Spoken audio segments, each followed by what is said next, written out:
Hi guys, welcome to the Improvement Season podcast. As always, it's me, Steve Hall. I'm super orange today in so many ways, and on the other end is Pascal Floor. I'm orange as well, but you can't really see it because the direct comparison and also the white balance of the camera kind of counteracts that. But yeah, here we are, two orange guys. I am so Oompa Loompa right now. It's kind of absurd, actually. It was crazy because when I actually drove home yesterday and I was sitting on the train and I had my mask on, I was recording an Instagram story, put down the mask, and then my ears were actually then to the front. And then with the orange face, I was looking ridiculous, like an elf or so. It's funny. I went for my morning dog walk, as always, and I bumped into someone who I bump into sometimes on the dog walk. Which I 100% try and avoid right now, bumping into anyone, because I'm just, So anyway, she was like, so have you been on like abroad recently? Like you have a nice tan. And I was just like, so you may have noticed over the past few weeks, sometimes you bump into me and I look like this. And it's not because I'm going away. It's because I'm doing bodybuilding shows.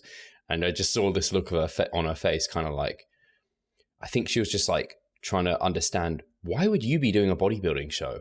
Like, you just look like some skinny dude.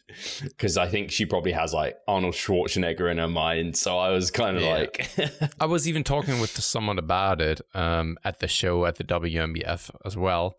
When people are thinking about bodybuilders, they immediately think about those very, very big guys.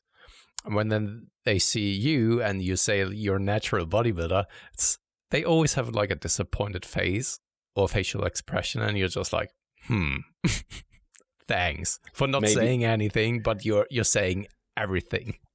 Maybe I should have said I did a natural drug-tested bodybuilding show. Yeah. And then even then like, they are like, what? Yeah, they don't think that these things exist somehow. Yeah. I have to say though, I am actually getting slowly into a depression mode. Because I very much like that. No, I very much like the tan. And I don't want to get rid of it. And especially, like, I can really see why people are doing it on a regular basis and putting so much work and effort into it to always have a tan and shave themselves and being lean. Those three things together actually look very, very good. I have to say that. I was just like yesterday lying in bed with Katie and I was just looking down my body. I don't know how this or what this sounds like. And I'm completely sorry. This sounds like a massive jerk. But I was just looking down my body. I was like, man, this looks good. Like shaved, tanned, and lean. Fuck me. Why can't I always look like this? There's a reason why. And I think this is for females in particular, because females get a lot of compliments when they're in competition shape and they try and stay lean year round, but so do guys because it's fucking cool. Yeah. You feel like dog shit though. Or pretty dog shit. To be fair though, I don't feel like dog shit at all.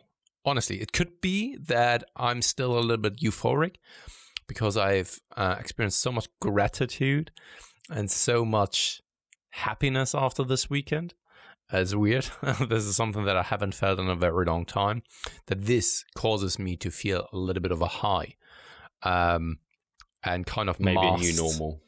Kind of masks my actual sensation at the moment. But I do feel very, very good, like honestly. And I think that this also, to be very fair, I'm not super lean. All right. But lean enough to not place last, to place actually decently well. And in terms of conditioning, I was able to actually stand against my competitors, which was pretty cool. For me, I just quickly on the dog shit comment. If I was on maintenance calories right now in this position, I think I'd feel way better because this time last week, pretty high spirits. Already though, after this many days of digging, I'm like, oh, fuck. Yeah. But we want to reflect upon the show. That was the WNBF UK first show, Supernaturals, with Steph Noble and Andrew Chappelle, who have been on the podcast. You might have heard them talking about it. And it happened, which is super cool. First of its kind. So that was really cool. And yeah, you were talking about your placing in the novice show. How's the day for you, Pascal? Talk us through it. Yeah, for some people... Or the weekend as a whole. Yeah, for some people, it may be just like or I may sound like a broken record, because whenever someone asked me about the weekend, I was just kind of repeating the same thing over and over again, because for me, it was an absolute blast. And that was... The funny thing is that, so I think you said it in our voice message when we went back and forth, that this has been such a great season for the both of us. And I completely agree. Also because this is a completely different chapter and also point in our life where we are also way more mature than we have been in the past. And because of that, this is so much more enjoyable as well. Because things are way more balanced and things are way more, I don't know, controlled and so. And I went into the show without any kind of expectations, without any kind of pressure. Why was I doing the show? Because I freaking love this sport. And this was just confirmed after this weekend, that I wasn't thinking about placing at all. Because that never really crossed my mind. And at the same time, while I was standing on stage and standing on the back line, I was watching the amazing novices I was on stage with, I enjoyed it so much. I was watching them pose in front of me, and I was just having a smile on my face the entire time. And that... I can confirm that. Yeah, and that... It was really cool to watch, by the way. Yeah. A lot of competitors will stand back on that line, and they look gutted, they look distraught. Yeah. You had a brimming smile ear to ear the whole time. And honestly, it was awesome. Yeah, and in that moment, right? So before we stepped on stage, I was actually for the first time meeting two of my competitors. That is Nathan, who's also listening to the show, and also Ethan. Those two know who they are, of course. And when we stepped on stage, I was like, because those two were actually then having kind of a comparison round. Only those two. I was just like, deep inside me, I was just like cheering for the both of them. And I was like, should I actually say something? Should I be like, come on, Ethan, go on, give it him. All right. But of course, that I found that to be inappropriate then when you were then on stage. But inside me, I was cheering the entire time. I was just like standing up there, enjoying the moment of watching them. It wasn't just about me. It was about enjoying the sport of bodybuilding. There's no other way in putting it. It wasn't about me necessarily. It wasn't about thinking about, did I do anything wrong? What will be the placing like, etc., etc. It was just enjoying the moment. And then, not only this, I've met so many amazing people like Warren, who's also listening to the show. Chris, for example, they have both approached us, and things like these, the camaraderie I've experienced, the organization, how they've run the show. It was, I couldn't have imagined a better first time for me at all. Honestly, I mean, I could, like looking absolutely diced and shredded and taking a win, of course, right? But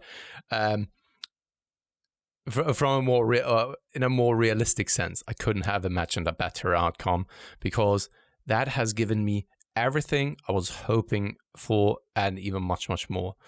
I had lots of people there, like you, for example, Steve, Jess, the entire team was there. Other people who supported me as well, like Mike, one of my athletes. Then I've met amazing people, and I had a fantastic time. And as you can tell by the way I'm talking through those things, I'm still kind of in a high and in a euphoric mode, just because it was such an amazing experience for me.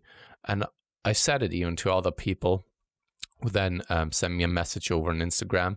I've now tasted blood and I want more. And now the next time that I'm stepping on stage, it will be a little bit of a different one. It won't be like, 4 weeks before that, I'm going to prepare for a show. now I know what to do. Now I really know what I want. And next time, fucking hell, I will bring the shreddedness, that's for sure. And if I can, even way more muscle mass as well. That's the really exciting thing, because I think we've said it where, as a first timer, I think the experience you've had is exactly the experience you want. You go in it without many expectations. You bring a physique that is competitive. You don't chase the shredded glutes. You don't kind of get ahead of yourself. You just go through the experience and just feel out bodybuilding, because it's not for everyone. There'll be some people that step on stage, feel way out of place, really awkward, uncomfortable, and they decide it's not for me. Great. You didn't kind of destroy yourself in the process. You got an acceptable level of leanness. You recover from the show really quickly, and now you can go on and be fat and happy or whatever. Not fat, you know what I mean? Not stage condition and happy.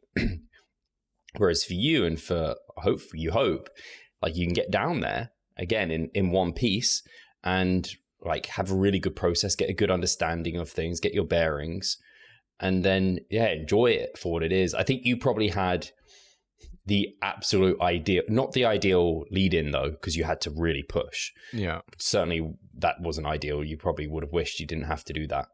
But the ideal show day, because you had like the team there, lots of people who you knew. Obviously, we kind of know Andrew and Steph, not that that really impacted things at all, because that was a special show for me. That was the best show, the most enjoyable day I've ever had. Not in terms of how I felt personally at the end, because I felt pretty, as you know, I didn't feel great, and we'll talk about that. And I felt better at the UK DFBA qualifier where I won, because that's just like, wow.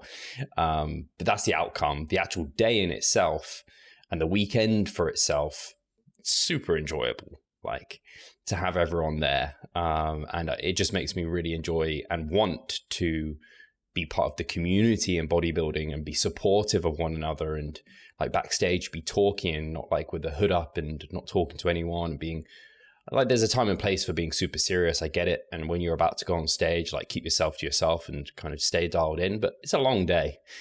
So it's a long time to kind of stay hooded up in the corner or something. And like, it was super cool. And like I said, I was smiling watching you on stage, just like enjoying the hell out of it. And like I said, I noticed that you were smiling at the back, because most don't.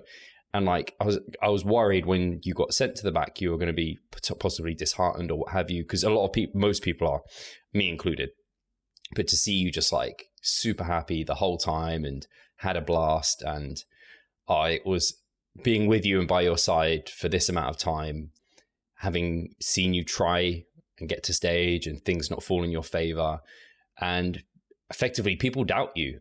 People like, oh, Pascal's a pushover, he's never going to get to stage, or whatever, like, to shut them up in some way.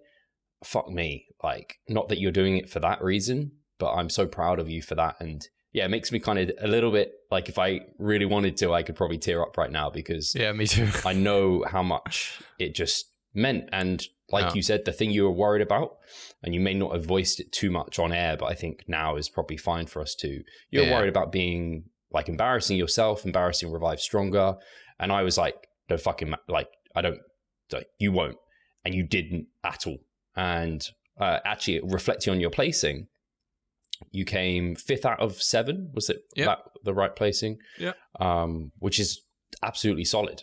Like, absolutely. Especially considering that I never really committed to a prep, like 4 weeks before that. Until 4 weeks before that, and then I pushed it and still was capable of bringing something that allowed me to place top 5. And even though with some of my my flaws in my physique, and that is something that probably we are then also going to touch on like later as well. But still, considering all these things, still placing 5th was freaking incredible. And I didn't know this on this day. It was first when I saw the scorecard that I was actually placing 5th, and I didn't really care. I didn't even think about it, to be honest, because it wasn't important to me.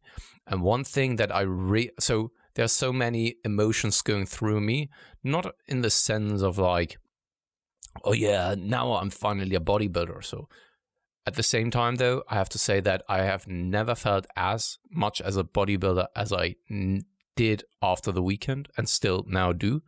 I feel like I now belong somehow to a club.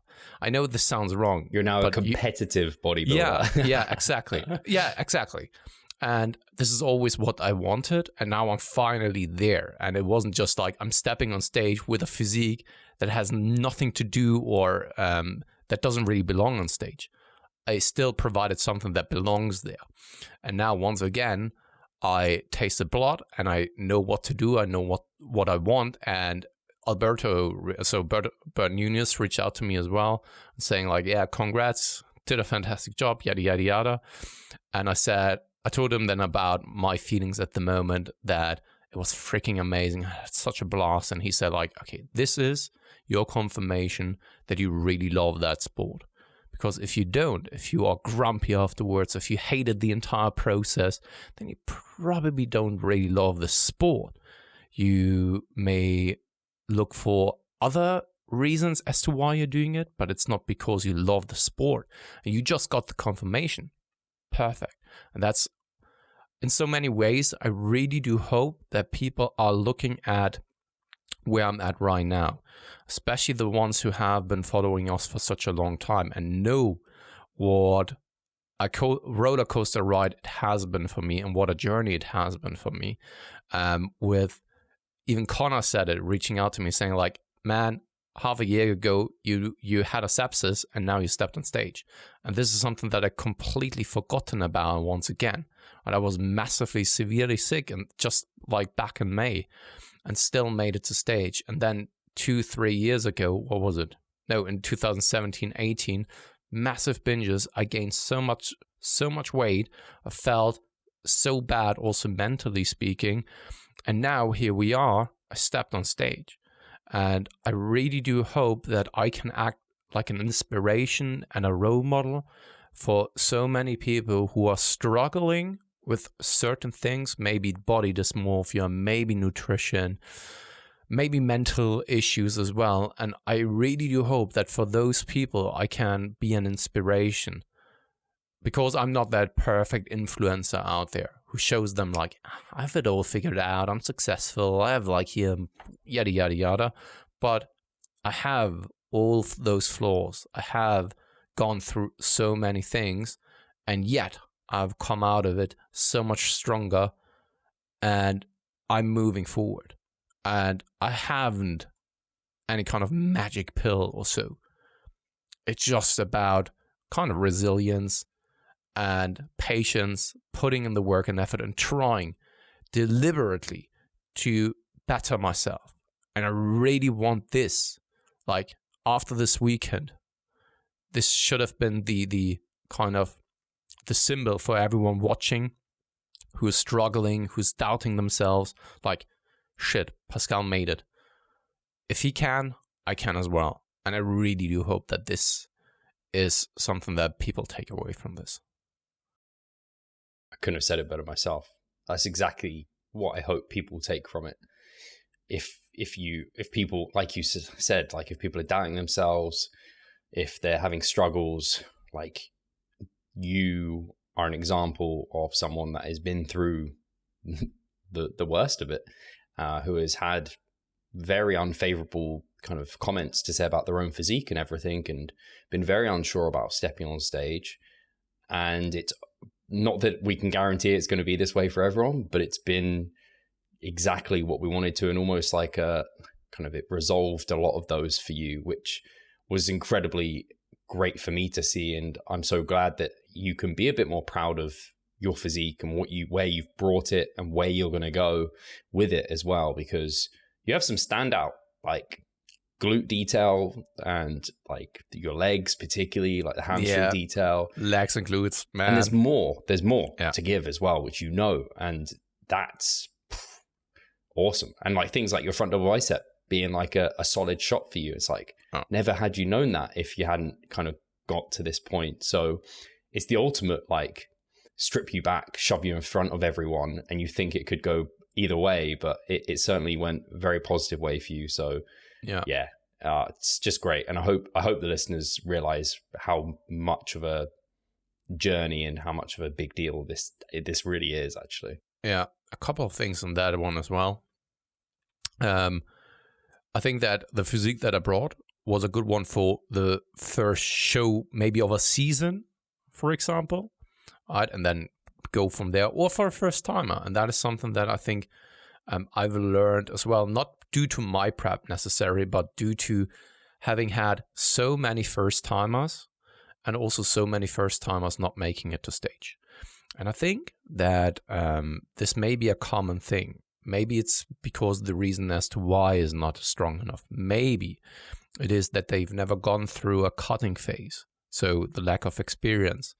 Maybe they don't really want it hard enough. I know this sounds always like a hoodie kind of type of argument, but maybe it really is that they didn't really think about what is necessary in order to make it there. But I've had so many first timers or wanting to be first timers dropping out. So I then, of course, reflected upon, especially this season, why that is the case. Am I doing something wrong as a coach? Why do I have so many first timers not making it to stage?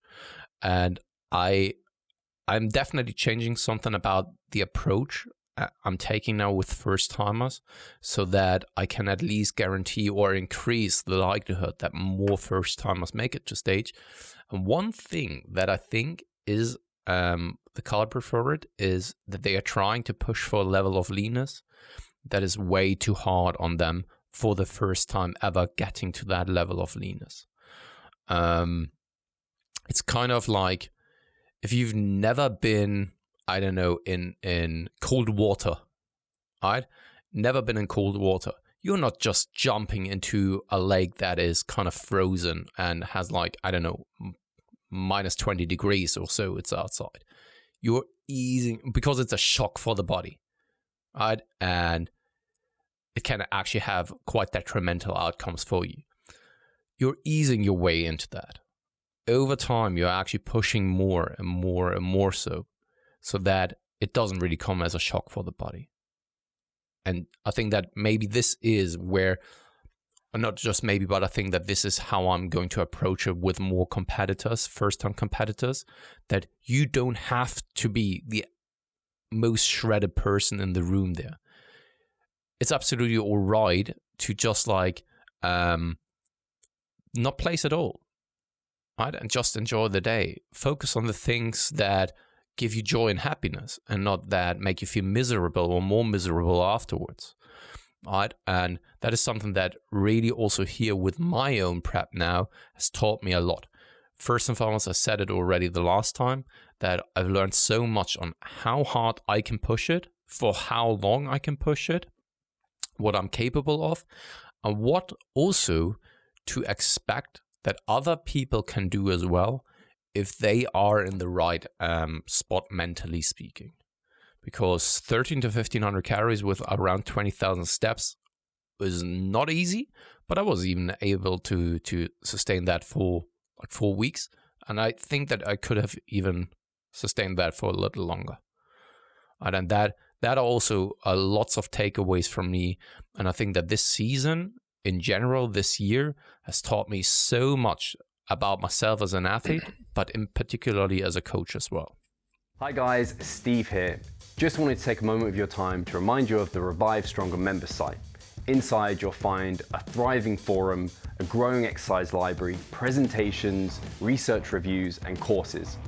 If you want to get involved, sign up via the description. Brilliant. Really good takeaways.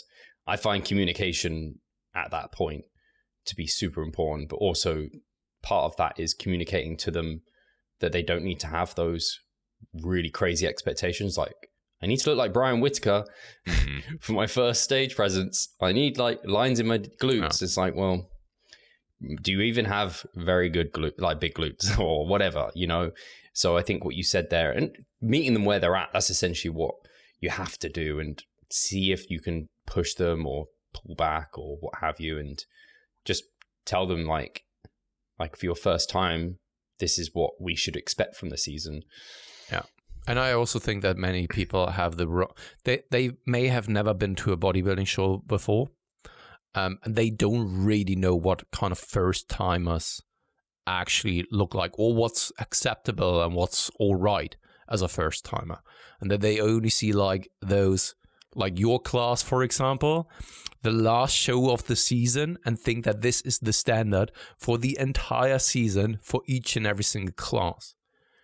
Right? And then they are trying to push for that and aren't capable of making it because they've never even been there in any kind of remote fashion or so. And that's why I think it can be quite helpful for the vast majority of people in order to just go to a bodybuilding show and just watch it. And not just like the last show of the season, but maybe like in the middle of the season or even the first show, so that you really can get a good understanding of what is actually required from you. And then you can still make it to one of those first shows, see whether you like it, whether this is for you. And then if you had an experience like me, then you can still push for the next 2 to 3 months leading up to the end of the season.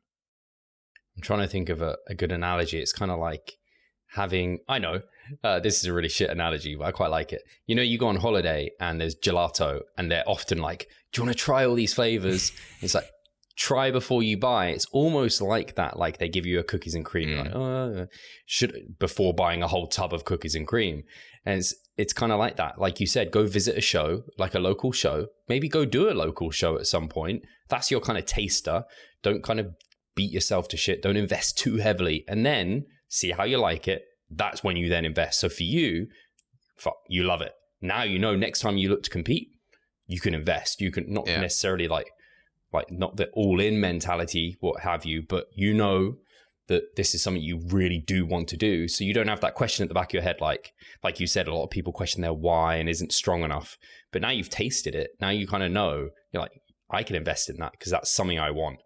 Whereas if you don't really know, then it's no wonder people crumble. Yeah. One more thing, and then we are heading into your prep experience, well, your show experience here from the last weekend. And that is, you said one thing about talking with other people and not just like closing or shutting yourself up from the entire show. And I think that one who really lived that, at least in front of us, was Harry Ranson. So just a shout out to him, because I very much enjoyed talking to him and just us three sitting in the back stage area, just chatting and not just like small talk for like 5 minutes and that's it, but really sat there for like, I don't know, even I can't even recall for how long it was. And he was very relaxed about his show as well, and he plays second. So relaxed. Right? And was that guy. And we chatted and I loved this, right? Because yes, while you want to stay focused to some extent, it may also help you having a good conversation with someone that calms you down, so that you are not just sitting there and you're stressing out about, oh God, 3 more hours. What the fuck should I be doing? Yada, yada, yada. But it was very, very relaxing. So yeah, shout out to Harry and thank you very much for the company. Very much enjoyed that. And now, of course, the people want to know what went on your end, Steve, and why were you disappointed? On Harry, I'll be with him in Las Vegas. Oh, although he is coming. He came second in his category. Yeah, but equal points, but he's going to compete. All right. I wasn't sure about that because it sounded like with the way he approached now this show that it's more like, it was just around the corner, and then I thought I'm just going to compete, and now it's Las Vegas, of course, traveling over there. He's taking it up a notch, I think. So, all right. With me. So as the guys know, my goal for this show, and rightly or wrongly, I set expectation, and my expectation, like at the UK DFBA, I said I wanted a top 3, and I'll be just disappointed if I don't get a top 5, and I came 4th. So then for here, it was the expectation or the goal was top 3 because they're the ones who get an invite to Worlds. And for me, the dream, I think the dream for a lot of competitive, like if any sport, you want to go to a world level, the creme de la creme, it's the best of the best. That's where you want to be. And I never in my wildest dreams before this season thought it was a thing, or we would have spoken about it in earlier episodes, always as like a bit of a joke, like, oh yeah, my season's going to end with the WNBF unless I make it to Worlds, like as a bit of a joke. And as the seasons progressed, I kind of built a little bit of confidence and thought of myself more as a competitive bodybuilder and someone who can be dangerous, and I can win shows and I can challenge for top spots. That obviously took a bit of a hit at the UK FBA. And then this weekend, I didn't place top 3, and it has somewhat taken a hit again, but I'm not trying to let it impact me too much. Reason being is we didn't know on the day. It would have been nice to be told on the day, to be honest, because it would have changed how I felt at the end of the day, because I felt pretty devastated, to be honest. And Pascal knows how much it meant to be able to be in a top 3. And unfortunately, I think part of me felt like I deserved it in some way, even though I haven't seen enough to be able to make that call. But I really thought I challenged for it. I think I have a very competitive physique, but again, I'm biased and maybe too egoistic, and I'm not that way, but for some reason I felt like I had a top 3 in me. Anyway, I came 4th in the end, so found out I came 4th because we got the kind of scorecards back, which is cool. I was just out of the top 3 at least. It wasn't 5th or 6th or something. But the really cool thing in the end was that the top 5 from our class got invited to Worlds. So a few people have asked me like, oh, why did you get an invite or what have you? On the WNBF website, well, basically Bob, who runs the WNBF, has said to any of the kind of runners in the various countries that the top 5 are eligible, and it's up to their discretion to whether or not they think they're of a standard. So obviously Steph and Andrew and the judges have decided that the top 5 from our category, which was a crazy category, was crazy, were caliber to go and get invited to World. So I actually don't know. I know Martin, who came 5th, is taking his whole family to Las Vegas. Yeah, he's taking his child and his wife and everyone, because he kind of promised them a holiday, and he's like, do you want to just go to Vegas? I'm invited. So he's going to be there. I know Charlie, who beat me. You would have heard me talk about Charlie, everyone, who now is winning 2-1. Damn that guy. But I'm taking I'm not taking his spot in Worlds, because he could be going as well. But he's Warren's place, right? Warren's spot. He's not going, actually. No, yeah, Charlie's not going. So Charlie's also not going. He is also not going, no. I chatted with him over on Instagram, and it's just a little bit too much also with family at home. And thing is, same goes for Charlie as well. Yeah, small family. Kid at home, right? I mean, that's Bachelor also life. Yeah, almost. Yeah, kind of. Right? But that I would love to be there with you guys. But this is also the reason why I'm staying at home as well, because having kids here, I can't just leave my wife with the kids for like 1 week straight and just like, yeah, fuck it, no, Worlds, this is now my thing. And I don't think it's easy for those other guys, but it's here we are now. So yeah, because Leon is going. So Leon went pro. I actually wasn't aware of Warren or Leon before the show. I hadn't seen them or heard of them. I probably had seen at least Leon, because I know he's won a lot of titles. Like he's won overalls and he went pro. So you know how the caliber of him. He beat the heavyweight, which oftentimes the heavyweight, or not the heavyweight, the tall, but he would have been the heavyweight to go pro. Yeah, so I need to talk to Warren. I've never spoken to him, so I hadn't even really had an awareness of who he is and what he's about. So it would have been nice. But definitely I'll be going with Martin, he's a great guy. We got to chat for a little bit, and I've seen him like running the different circuits and stuff in terms of like different bodybuilding federations and things. He seems like a really cool guy. So yeah, anyway, where am I going with this? I guess, yeah, on the day, devastated because of my placing, and it meant that the opportunity to go to Worlds wasn't there. And it's the dream, one, as a competitor, to be competing against the best of the best. But for me in particular, as the host of the Revive Stronger podcast, and having communicated to so many people across the US, and to know that they're going to be there competing. And I know this is it would be a big thing for you as well, Pascal, to just meet and greet so many people. Yeah. It's kind of like, I don't know, going to Disney and as a child and seeing all the different characters. It's kind of like that to me. So I know like Alberto's going to be there, for example. I know some from Gifted Performance are going to be there. I've had various people reach out to me and like, I'm going to come and say hi to you. I'm like, please do. Like, I want to meet so many people. So for me, I'm not necessarily, this will be a show where I'm kind of going into it like your mentality in terms of, I don't really, I care about where I place, but I'm not really thinking about, oh, I could go pro or I'm going to win. I will do my absolute all, and I will, to bring my best. And I want to represent the UK and do this kind of gift that they've given me, due diligence, and kind of, make sure I'm competitive, but I'm not expecting anything. If I could get a freaking top 5, I would be, my mind would absolutely be blown. But the thing for me is experiencing it, like you did in terms of just coming to like flying and competing in a show, different country. Like I've never had to do that. Exactly. So that experience for its own is going, if I want to take world kind of athletes to stage and stuff, which I would love to, then I want to go through that, because then I get to kind of feel it out and know what to expect. So it's going to be an unbelievable experience. I am kind of worried in some ways because Charlotte can't come, and she is my rock, and having her there would have meant the world, and to be able to spend time with her, and I don't know, she just would keep me grounded and keep me centered and level-headed. And she really loves Las Vegas, or she wants to go rather. She's never been, but she can't come.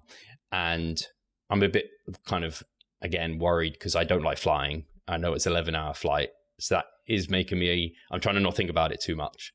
But I have invited, as I told you, Pascal, my best friend from school, and he said he's 95% sure he's going to be able to come with me. Really? So yeah, he'll be coming to the show and supporting me if he comes, and then we'll have like 5 days in Las Vegas afterwards to experience the sights and things. Mike Israetel already said, like, if I want to go and visit him and film some footage and stuff, then I can do that. I don't know if I'll be up to that, but there's going to be a ton of stuff to do. It's going to be an amazing end to the season. That's, I guess for me, that's, like I said, the day in for itself was a fantastically run event, and I really am very proud of the physique I brought to stage. It was the best package to date for sure, no doubt about it. More conditioned, more composed, fuller than I'd ever been. I woke up and my morning physique, I was like, this is the best I've ever looked in my life, like no doubt about it. It didn't lead to a top 3 placing, but as everyone knows, that's out of our hands. We can only do what we do, and then we get judged and see where things go. And then I guess to talk about my plans from here, a bit more digging. So I've gone back to what I was digging on before, which was, it's tough. But I have the Two Bros show this weekend, so we're going to try some things. Not sure exactly what. I've been talking to Brett, what he wants to try. I'm edging towards a rapid backload with a cleanup day.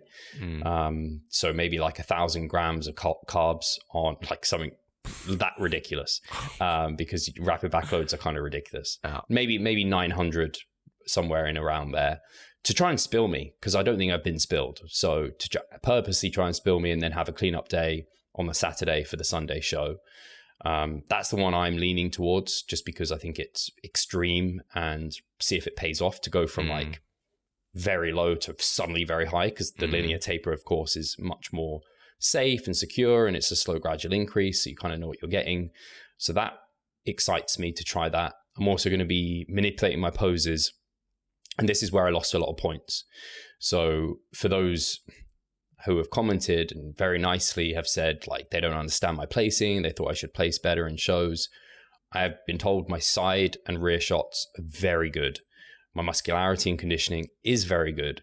My symmetry, or kind of proportions, or X-frame is better termed, because I think my symmetry and proportions are actually pretty decent.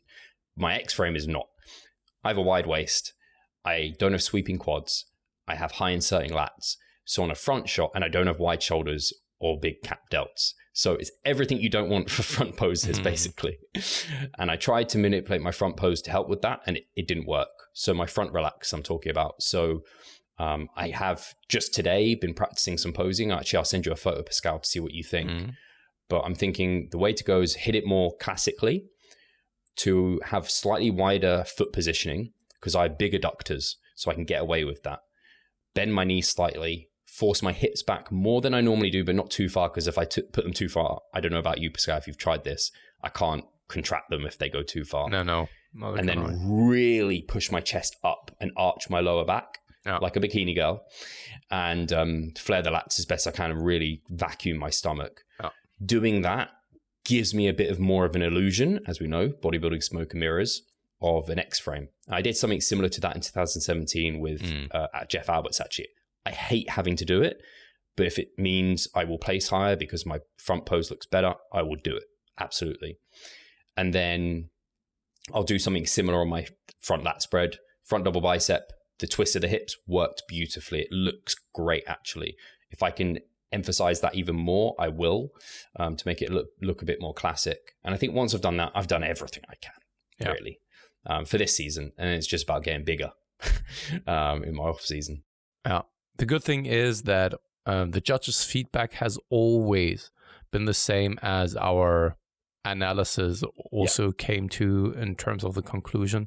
So just for the listeners, whenever Steve has done a show, we're then sitting down and, of course, analyzing the situation and analyzing the placing and why that may be the case and what then to do, right? And it always came back with the feedback that we already came to ourselves, so the conclusion. So right now, the only thing that you can do is try to peak or tweak a little bit the posing, try to really work on your strength, and that is the conditioning at the moment, because muscularly speaking, you can't really change anything anymore.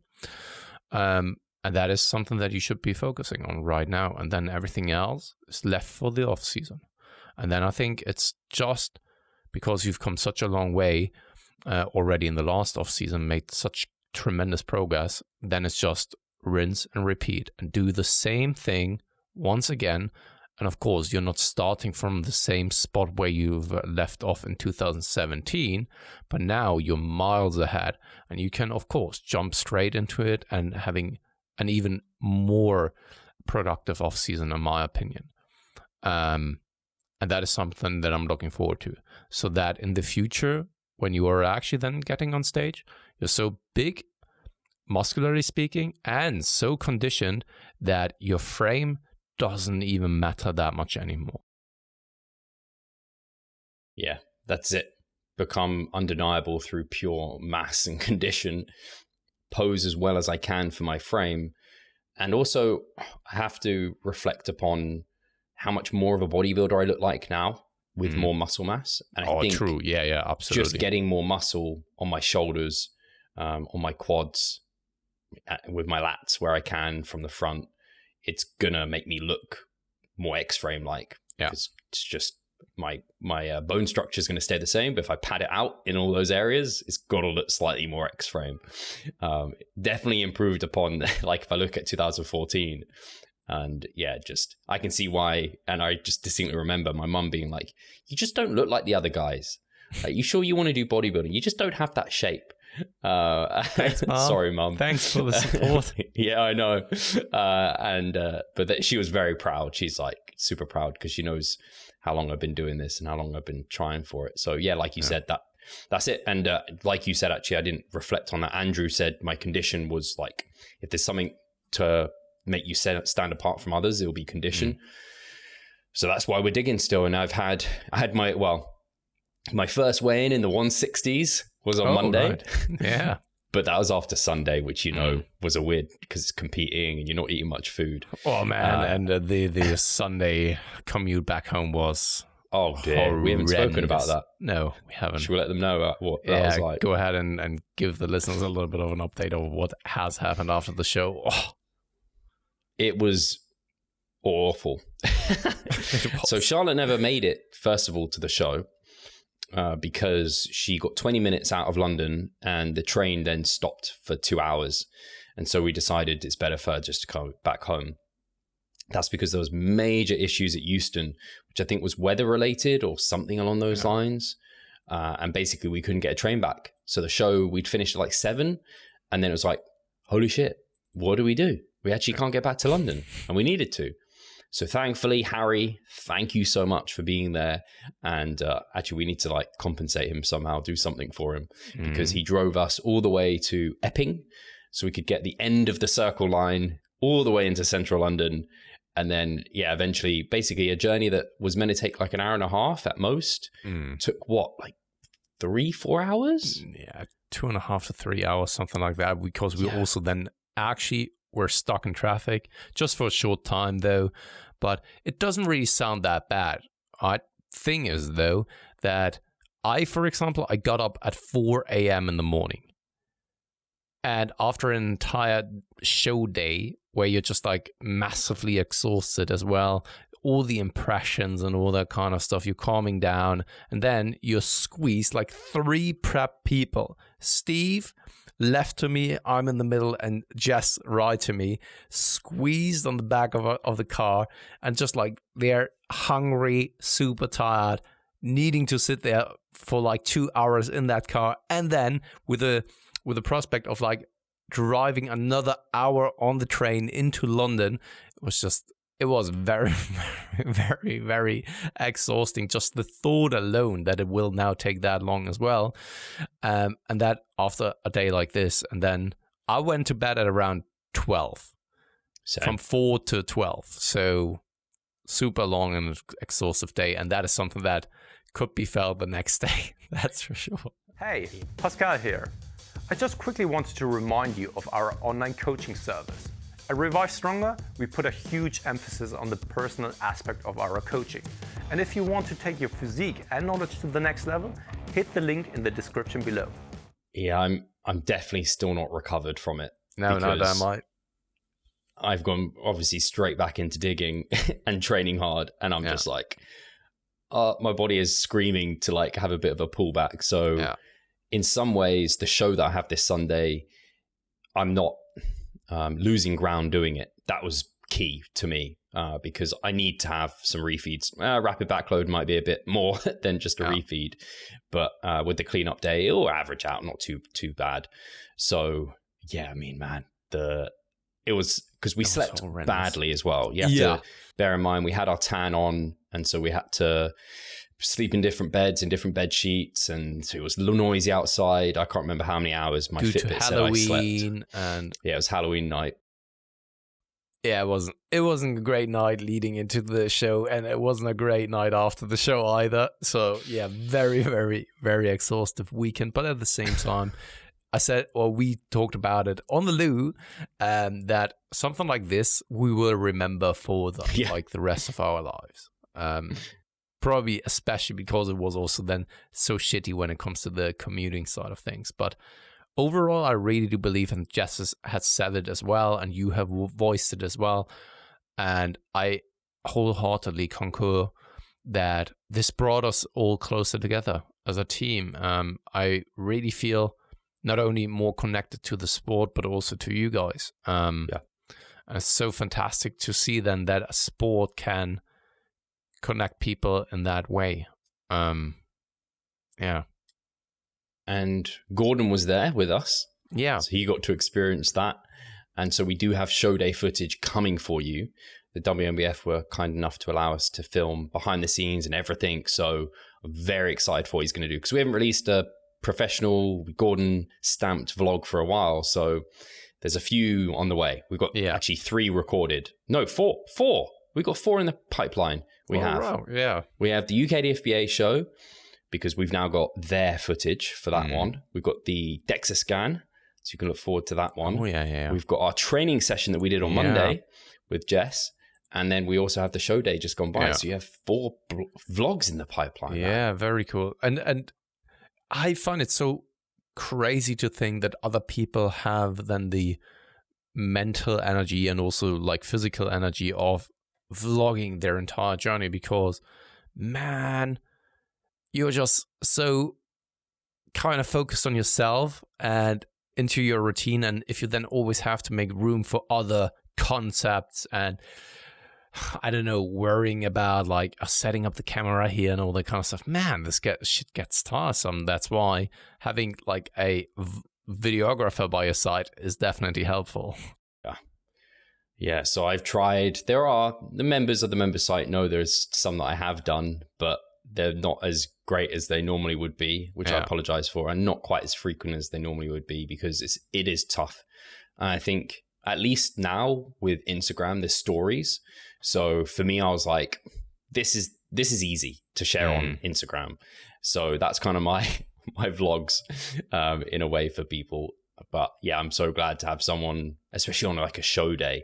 It was stressful enough because I was managing Jess, managing myself. I was managing Charlie, who was competing out abroad at his show. And so to think of trying to vlog that as well would have been near on impossible. Yeah.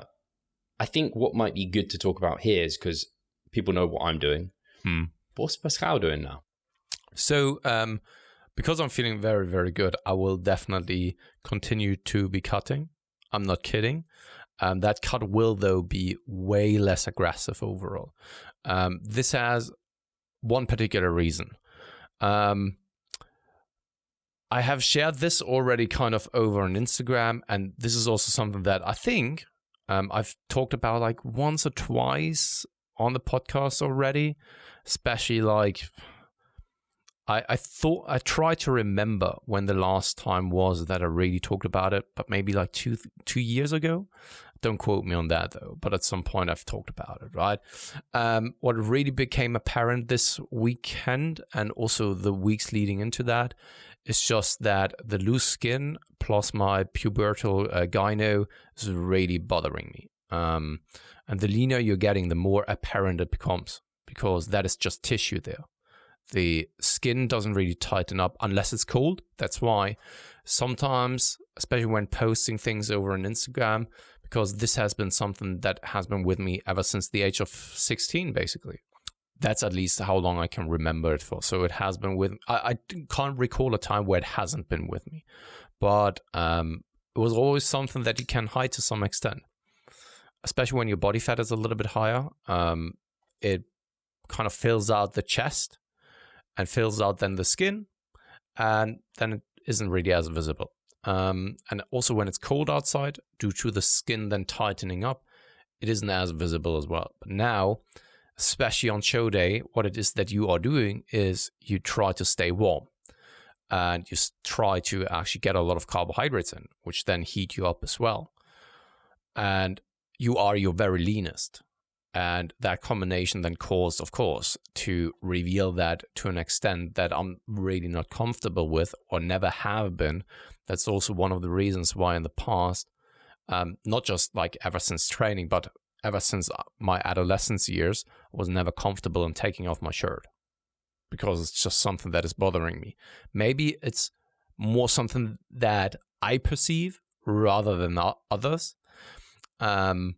Something like where I think everyone is watching me when in reality no one is watching, but because especially when you're then stepping on stage presenting your physique, this has been something that really then stands out. And to me it was clear that now that I'm actually getting to a level of leanness, and that was even before the show, but the show just confirmed that to me, that it's going to be the right decision to actually get it removed with surgery. And also then the skin that is loose around my chest, that it's being tightened. So that it's kind of a two-step surgery, which will be taken care of in the same procedure though. And that, once again, that has been something that I've been wanting to do since kind of forever. I do not know a Pascal without it. So it has always been with me, and that's why it has always been mentally impacting me so much. And as the listeners may know, at least those who have been with us since a long time, I've always been struggling with body dysmorphia. And this is one major part as to why I had such a disgust against my body, because of those trademarks. And that is then something that I now finally am taking care of in December. The surgery will take place on the 22nd of December, so right before Christmas, which is the perfect opportunity because afterwards I'm calming down, right, a little bit more so. And what I intend to do is, of course, to be my very leanest to that point, so that there is as little fat mass around my chest as possible. And I'm as depleted as possible as well. So my rationale for that is that my chest is kind of inflated and small, so that when they are removing the gland and they are then stretching the skin, that they stretch it to an extent where the chest is at its smallest.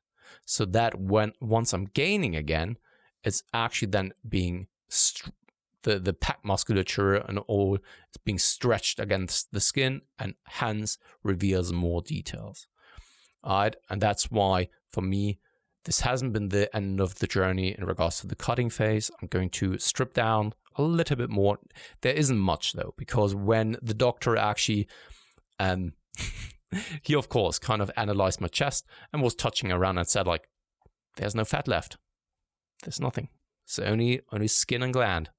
All right, so there's not that much that I have to lose, but of course I'm going to also go in there depleted, like carbohydrate depletion, so that it's really just like flat. And once he's then stretching the skin and all that kind of stuff, putting it into the right place, and I eat up, that it's then push going against or pressing against the skin a little bit more so.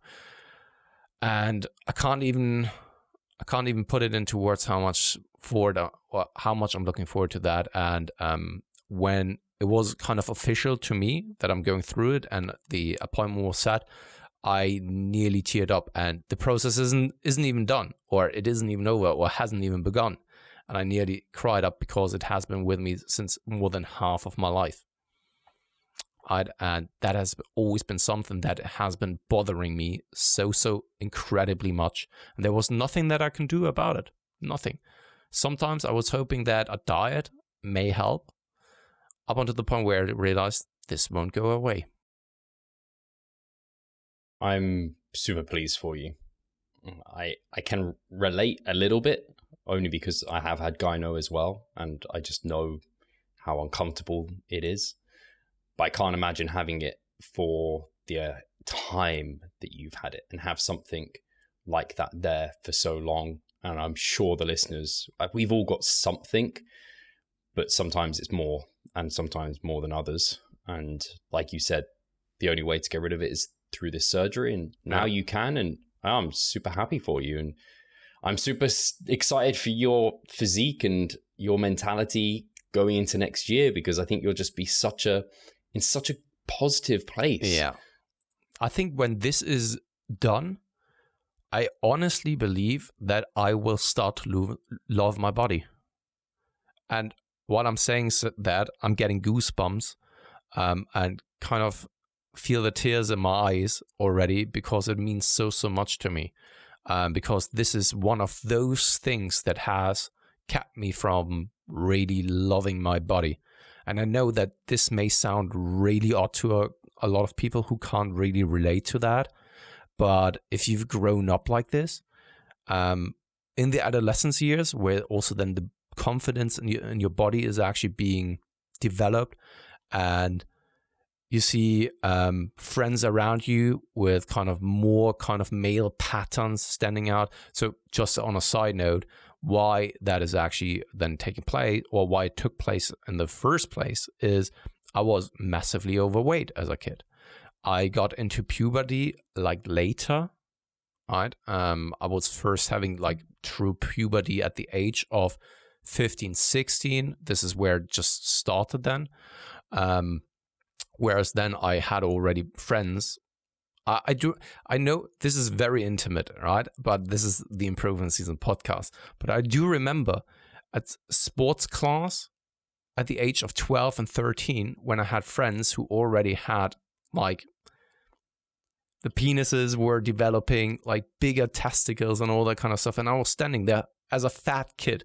And I think that every fat or formerly fat kid, boy, knows what it feels like, because you have, as a small boy who's not in puberty, like a very, very small wiener, right? And everyone around you is already starting to become a man. And then you're first getting into puberty when the other people have already like developed all those kind of male traits. And then something like this sticks with you and it doesn't go away. So you are not looking like than the other guys who then maybe were always on the leaner side, already have like this adolescent six-pack, where it's just like they are lean. Never had something like this, right? And then, just like a little bit of skinny fat the entire time within those pointy nipples and stuff. And it has always bothered me so big time. And once this is gone, because I can say with the pictures that I saw after this weekend, you guys can't imagine what this meant seeing. Like when Steve and I got the tan on and Steve took some pictures of me, especially from my rear, I was just like, what the fuck? This is me? I can't believe that this is me. Right? And now over the past days when the tan was still on and stuff, I took some more pictures and I was just like, what the fuck? I never would have imagined that I could ever look like this. And if I'm then, or not if, but when I'm then going to take care of this one last thing, I really do believe that I'm then able to move forward and see myself also as a physique athlete. Great story.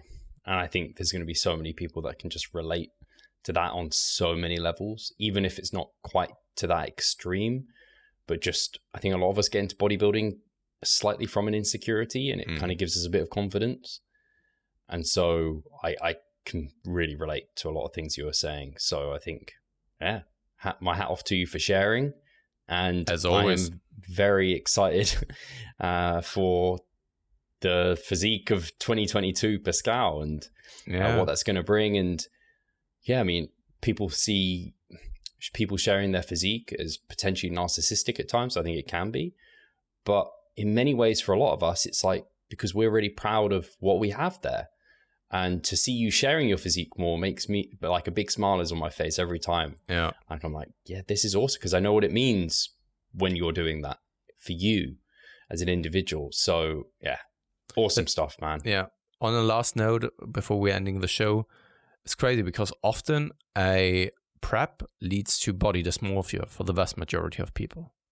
Because though I've always been dealing with body dysmorphia my entire life, this prep has given me so much confidence in myself and the way that I look. And now there's only one step left, and that is then the surgery. And once I have done this, there's nothing in my way anymore, I think. And that is making me so pumped for the future. And also there, I really do hope once again I can be somewhat of an inspiration for those people, for the imperfect people out there, for those who are not genetically blessed, right? For those who aren't being heard over on Instagram because you don't share your story, because you're slightly embarrassed about yourself, because you don't hear others talking about it. I bet there are plenty of people who are going through something like what I have gone through, but you don't share it because you think there's no one else. And that's why I think it's so important for us, because we have that platform to be transparent, to talk about these things in order to hopefully help others with that. So I know we are. Yeah. I know we are. After speaking to people this weekend, and people reach out over on the DMs on Instagram, and every time someone tells me, like, it is incredibly humbling to hear how much of an impact we can have. And I'm so happy that we're having that, because we're just sharing our lives, our journey. And as you know, it's raw, explicit. It's our true emotions and feelings, and there's nothing to hide. And it's therapeutic, actually, for us, I think. Yeah. So we appreciate that people find interest in that. This is funny because I said it even to, I don't know whether it was on the weekend, but I see the Improvement Season podcast sometimes as therapy, where you are talking about those issues and struggles and things that bother you, because you normally don't do it. Then you're just like, I don't know, gathering that in yourself, and then hell breaks loose at some point and you're just crumbling. And this way we can not only get rid of the junk that bothers us, but also help other people as well. And and the journey isn't over. And we will get to a point where it's like, holy shit, what do these people look like? Because next season I'm going to bring the shreds. I tell you this. You will see some glutes and lower back, and especially also the legs. They will look crazy. Upper body, I can't promise anything yet.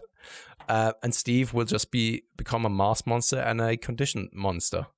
So Mark our words. This will happen. Pascal, have you penciled in a date in your mind or not at all? For next season? Yes. I thought do you want to hear my answer? Yes. So I said 2 to 4 years, but it depends on when Steve wants to compete next. Because the next time I want to step on stage with you and I want to actually finally complete the goal of what we set for ourselves back in 2017 to compete together. And I mean on the stage. And that is something where I'm just like, okay, depends on when Steve is going to compete. And then I'm planning everything around that as well. I think 2 to 4 years sounds like my thoughts as well. Yeah, for sure. Awesome. Guys, cool. Thank you as always for being along with our journey, and everyone who was at the WNBF on the weekend and spoke to us. Thank you. It means the world to be able to interact with you. And anyone who reached out to us on Instagram or ever does, again, thank you. And all the listeners here who are commenting and giving us thumbs up and likes and sharing the podcast, thank you. We really are in this with you. And yeah, thank you for having us as part of the community and enjoying hearing about our struggles and highs and lows and our journey, because it's, again, therapy for us. And thank you to Pascal for being there with me as well, because yeah, it was an amazing weekend, and to wrap this up in this podcast has been a really nice thing to do. Absolutely. So when you are on that note or ending it on that note, I need to as well, because this journey is not just our journey, but it is yours. And I know how cheesy it sounds to all of you listeners out there, but that's what I said to the other people as well. If you've been following us since like the early days, 2017 or so, when we started doing this Improvement Season podcast, you went through those things together with us, basically. It's like a weekly or like a show that you've been following, reality soap or show, and you've been part of it. So we are kind of connected not only through the sport, but that you have been following along since then. And that is something that I'm truly grateful for.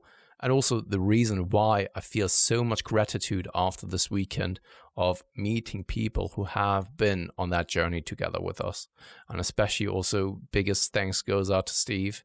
And I even said it to him already that it's because of you that I also got here. And that is something that I'm truly, truly grateful for. Cheers.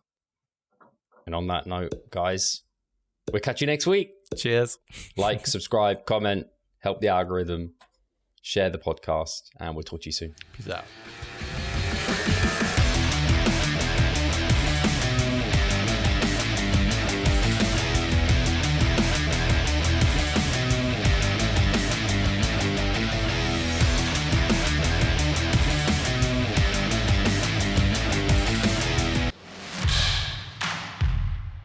So I'm Steve Hall, founder of Revive Stronger and a coach of Revive Stronger. My name is Pascal. I'm the co-owner of Revive Stronger and also a coach, of course. Revive Stronger has probably been going solidly for 3 years, roughly about 3 years. Revive Stronger, to me, it is becoming kind of my child, my foster child. It's the gathering and getting together of like-minded people. We've been expanding the coaching team, which is helping us help more people. But each coach can only help a certain number of people. Right now, it's all over the place. We have YouTube, we have Facebook, we have Instagram, but there isn't that community aspect behind that. And so the next step for us is developing a membership site. So basically, we want to create a family and a community that is then benefiting from another. A really cool community for people within our little niche is going to be a website. They will get early access to our podcast. You can access us, ask us questions. The community aspect, we have a forum there. You can ask questions, but also you can log your journey. There's also going to be courses on there. Courses, presentations on different topics. Discount of past seminar footage. We will log our journey as well. We'll start vlogging. We're going to have documentaries. Our entire athletic journey. Furthermore, they get access to an exercise video library.